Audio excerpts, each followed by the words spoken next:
I'm Catherine Arndt, the Chief of the VLGA Connect studio. Welcome to today's episode, brought to you by the VLGA, your counsellor support network and the national broadcaster on all things local government. Welcome to another edition of VLGA Connect. In conversation with today, the Deputy Commissioner at IBAC, David Wolfe, a regular guest on the program. And David, great to see you again. Indeed. Likewise, Chris, and hello, everyone.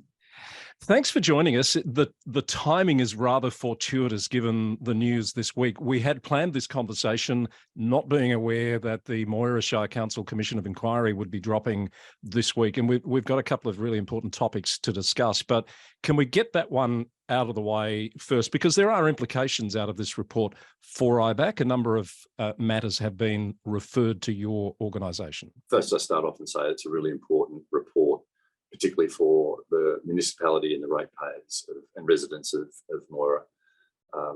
It certainly identifies some quite issues that have occurred over a number of years, and there is a mountain of work to be done to restore the community's confidence back in the council. So I don't shy away from the work that needs to be done to do exactly that. In terms of the findings of the report, I encourage people to read it if they haven't. It is interesting, and I think the issues that are raised are not unique, and they've been identified in many councils previously. So I think from that perspective, it's a good read to have an understanding of what can go awry in a council and to be aware of that. And then, of course, there's two matters that have been referred to us from that report, which we're at the moment assessing to see whether there's any additional involvement from this organisation or what the status of those matters might be.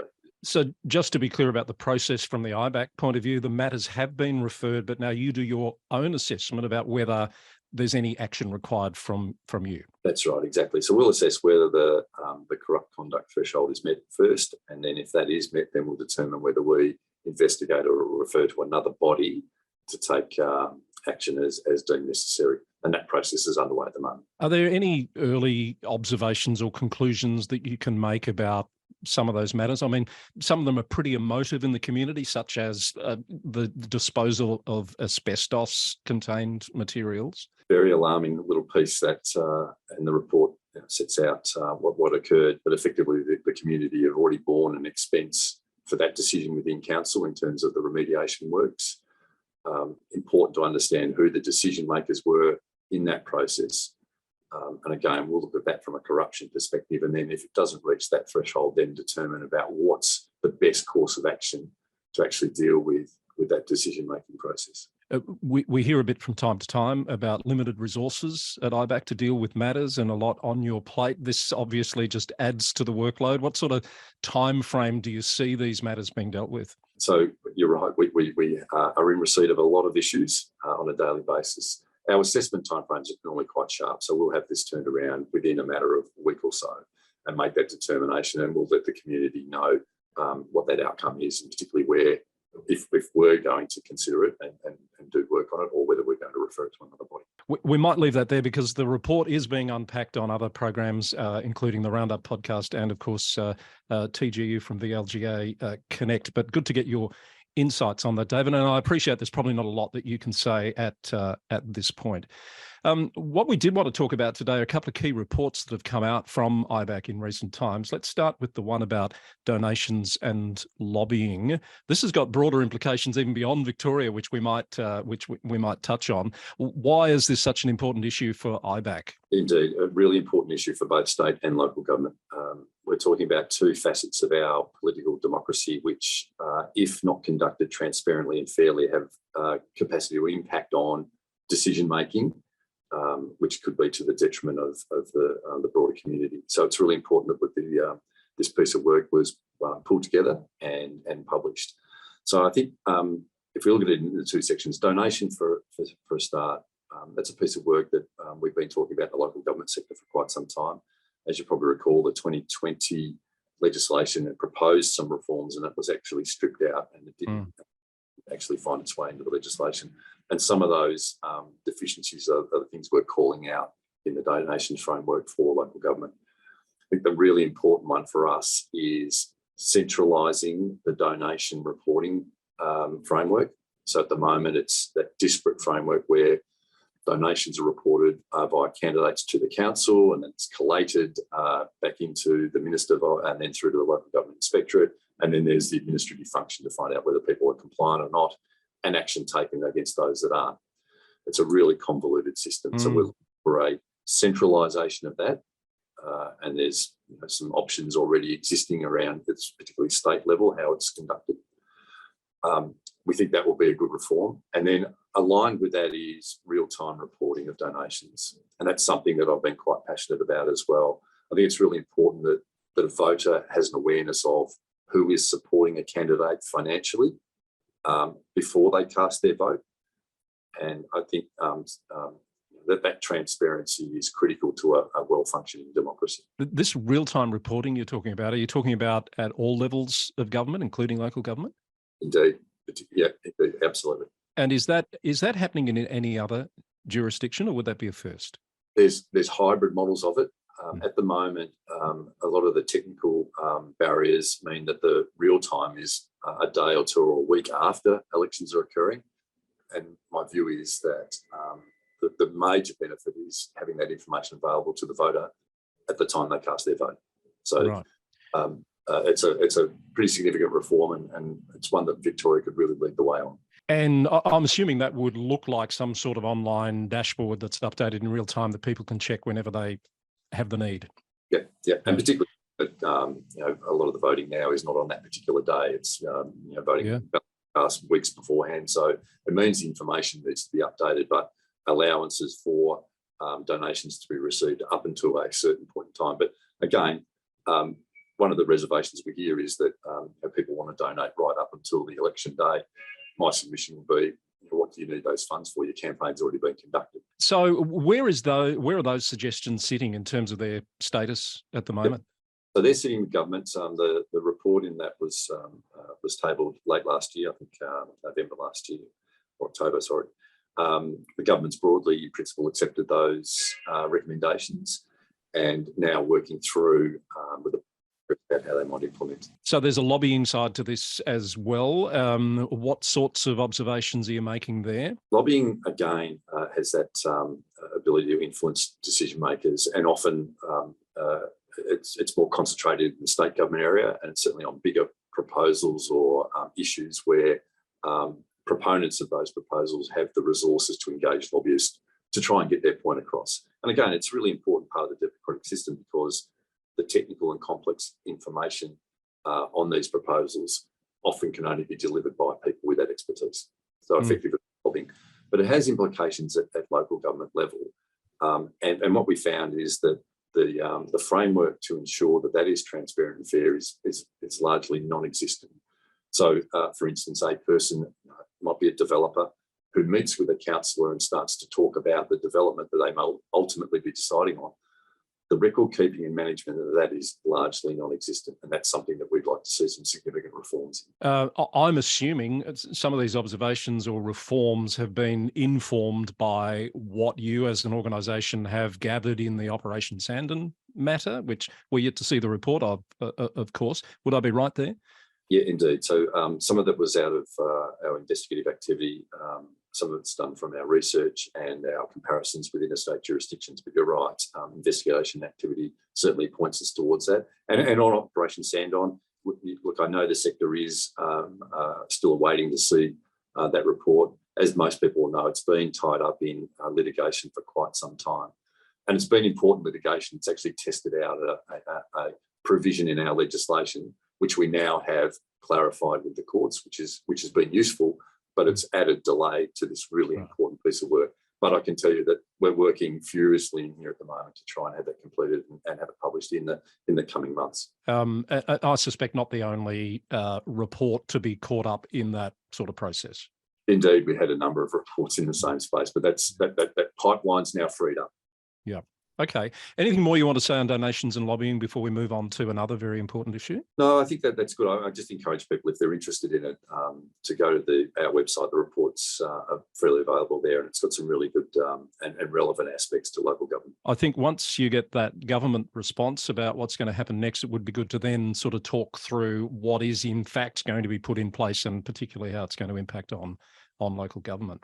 Indeed. Well, you're right, Chris, and particularly around donations. If there's reforms to be put in place, the clock's ticking for 2024. That'll come around really quickly. The other report, going back a little while, is the Perceptions of Corruption survey, and there's some insights and some findings here that I think are of particular interest to local government. And against the backdrop of what we've been hearing and reading this week, it's probably more timely than it may have been.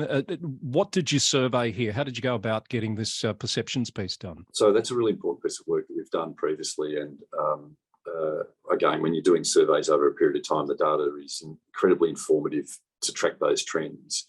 So this piece of work is surveying local government employees to understand their perception of corruption within that sector and where the risks of corruption might arise. So a really important piece of work to inform senior leaders, managers and councillors in the sector, because it's effectively the workforce telling you where the problems might lie. So it's a really important piece of work.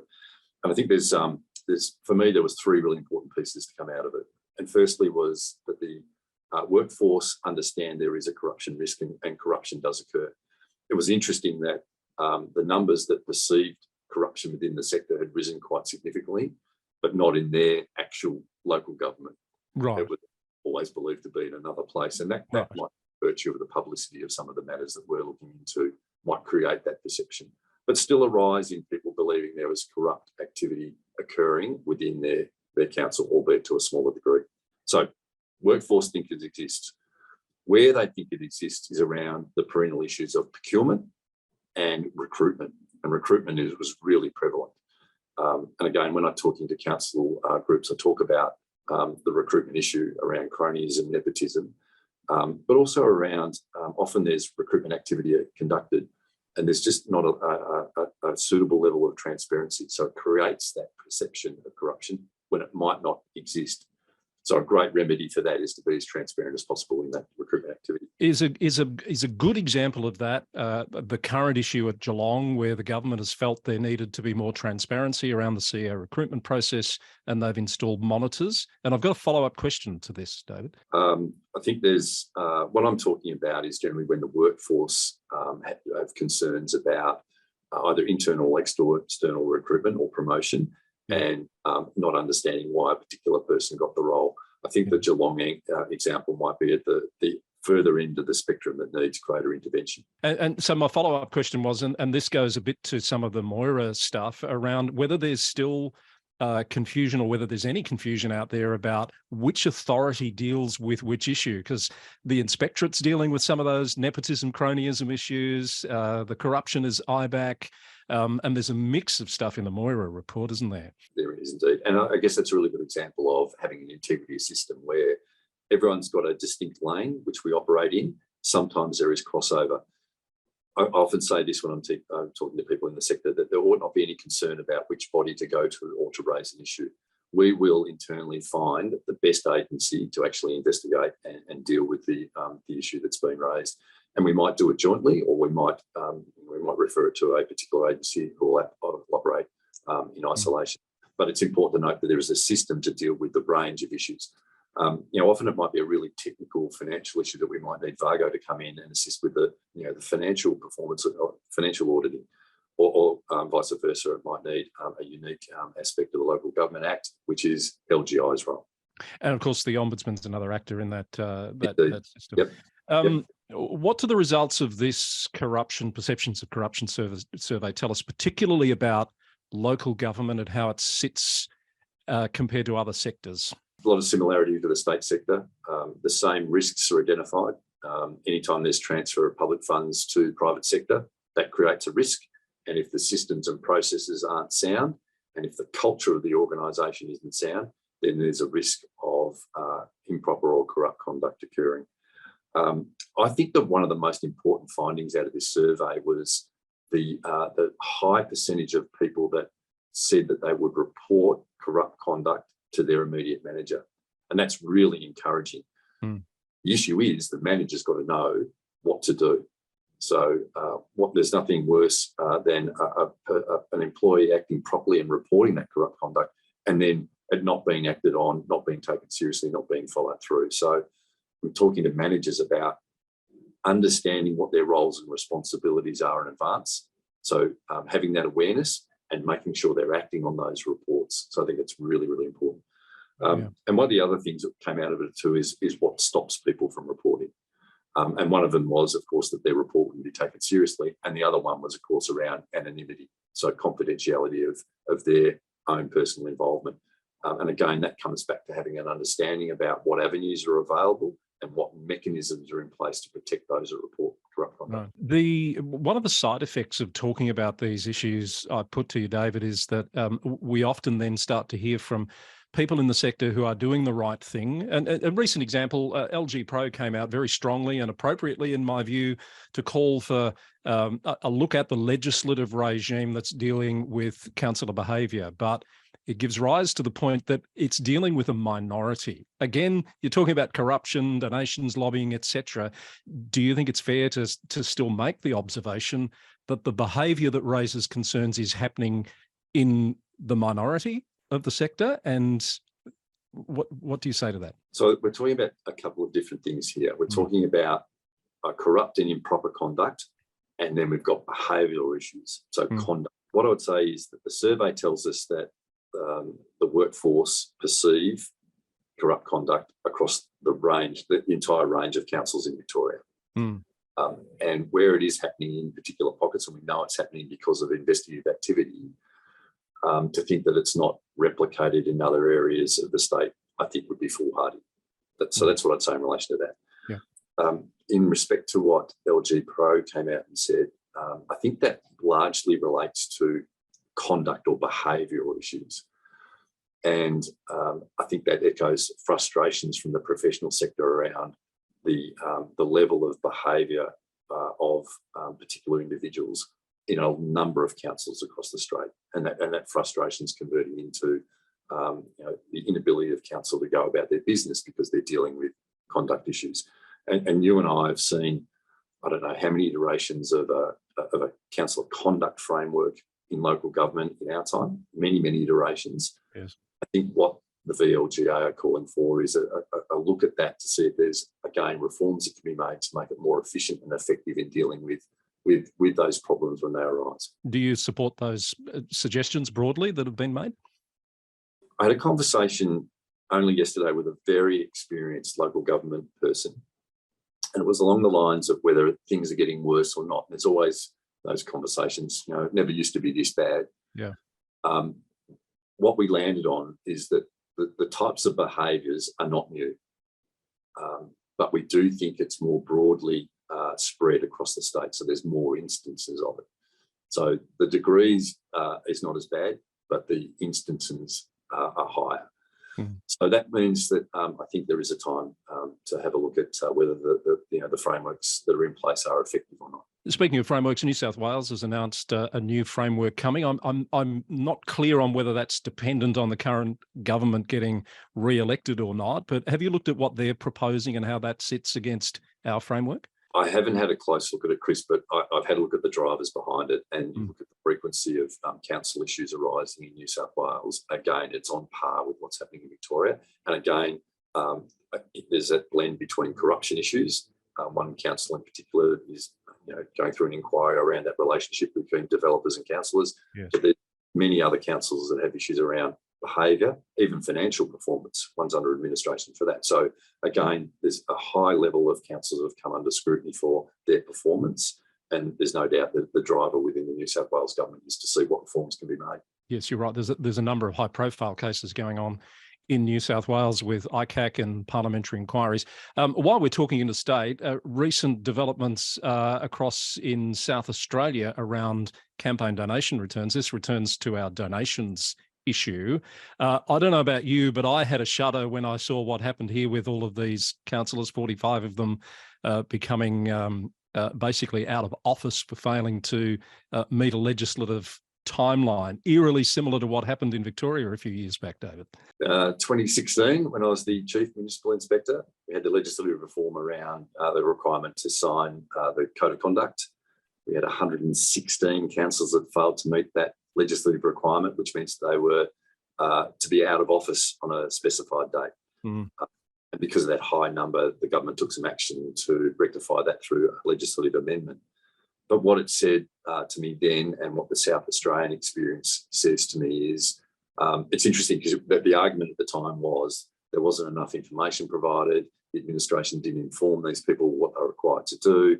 I looked at it from the other perspective around. It was a really important personal responsibility of the elected members.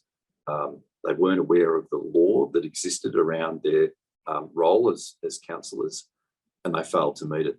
And rather than point the finger at everyone else, our view was it was important that they took personal responsibility. Look, here's a question without notice that has just occurred to me. So you see these different regimes in different states. There's a hint of this in the Moira report about a lack of, and I'm paraphrasing, I guess, awareness of the way particular things worked in Victoria as opposed to other states. And we are seeing a lot more, I think, movement around the country, people within the local government sector more broadly. Is that a risk that someone needs to be mindful of, how that gets managed holistically, do you think? We often talk about the differences between local councils and neighbouring councils. I think it's really important to have a look around the country and make sure, to an extent possible, there's harmonisation in the legislative frameworks for this tier of government. I think that's really important. So the donations and lobbying report, as I mentioned, we did that interstate comparison to see what the frameworks were in relation to that, and tried to certainly pick out the better elements, but to a degree harmonise what we were suggesting with certainly New South Wales and Queensland. The broader and more consistent the legislative frameworks are around the country, I think the better for everyone. Well, there's no shortage of material to delve into, with Tasmania and Western Australia also going through reform processes at the moment. David, that's been a terrific, wide-ranging and insightful conversation. As always, really enjoy speaking with you, and appreciate you coming on the program. Indeed. Thanks, Chris, and I'll see you when Sandon is tabled. Indeed. All right. Looking forward to it. David Wolf, Deputy Commissioner at IBAC, our guest on VLGA Connect in conversation with today.